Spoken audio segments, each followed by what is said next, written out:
Meta, hi, Herschel. I've written this book called Vital Yoga, a source book, which I hope it is for you. And this is a video blog that's on the new website. I hope you're enjoying that. It's putting together the book and the yoga studio information. I wanted to talk today about something that I hope is really helpful to you, which is travel yoga. I've been traveling a lot myself. First, for a while, I was flying a lot, mostly promoting the book, but also I drove up to Denver, which is a beautiful ride from New Mexico, but it's long and you sit a lot. And I was really aware during this period of how sitting, traveling, takes a certain toll on the body. So I wanted to recommend some strategies for happiness.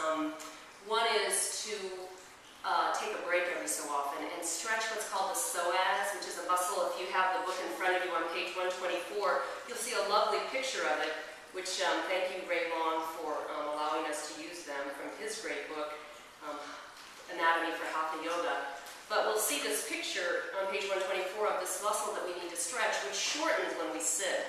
So a couple of things really easy to do. One is a lunge where you lean back, and you can do that, of course, on a car fender, and then you can just lean forward at first, but then begin to lean back. And that's really important, that leaning back. That'll stretch the psoas. It connects inside and goes to the low back. And the other thing is, once you get to where you're going, whether it's a campsite or a hotel room or some friend's house, is to do a lying hero pose. And I don't know if you remember back at Thanksgiving when we talked about digestive poses. And that was virasana, where we sit between the heels, so the feet come out to the side and we sit down between the heels.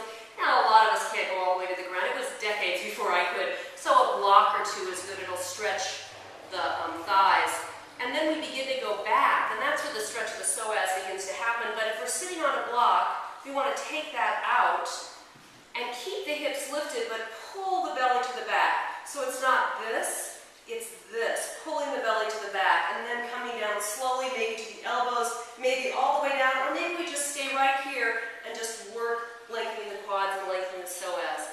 Both of those things will really help for our body to be happy after a lot of traveling and sitting. Maybe it's just sitting at the desk.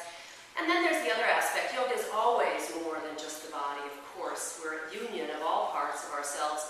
So the other thing to think about if we're having distress or anxiety, visiting with family, friends, travel, whatever it is chanting is always a great shifter of energy.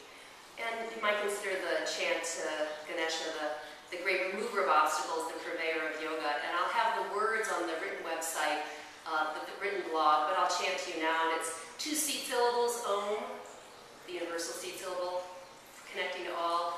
Gum, the seed syllable for Ganesh, for removing obstacles. And Ganapataye is a way to say Ganesh. Ganapataye, yay, and Namaha, blessings. So I'll chant it 3 times. You may want to join me.